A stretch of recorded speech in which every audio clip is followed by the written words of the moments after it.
So I kind of just wrote down my testimony, so I'm just going to be reading it to y'all.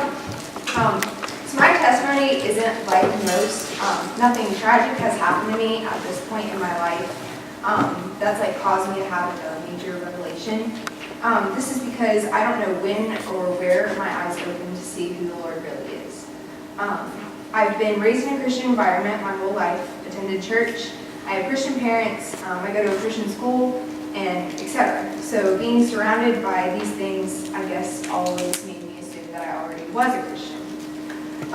I made no effort to strengthen my relationship with God after I was given a new life.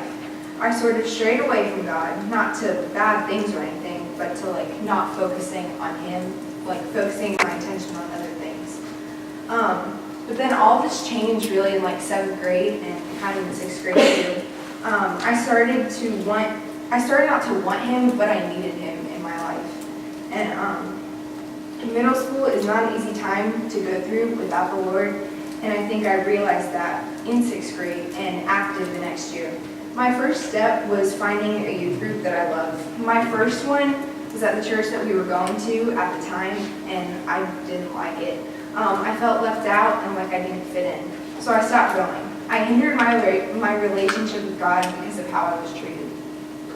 That choice led me to 2 other youth groups and eventually here.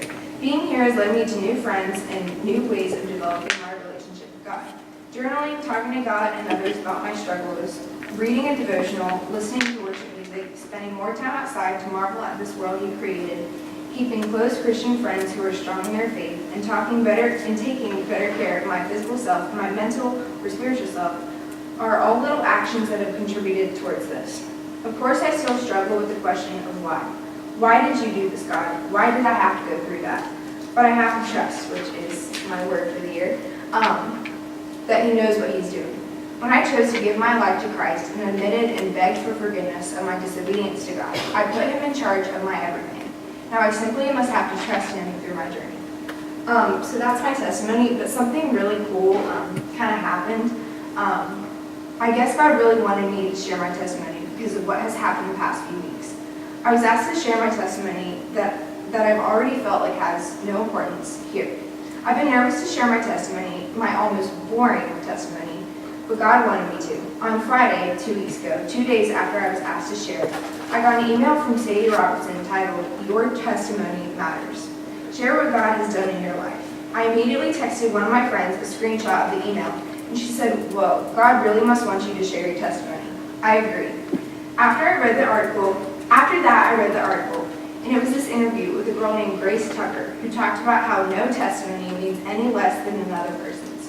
The brief description before the article was, in her post, she breaks any lie telling you that God can't use your testimony or that it's not good enough. My jaw literally dropped when I read this. This wasn't a coincidence, and it didn't just happen by chance. It was God telling me and pushing me to declare my faith and my story and share it with others.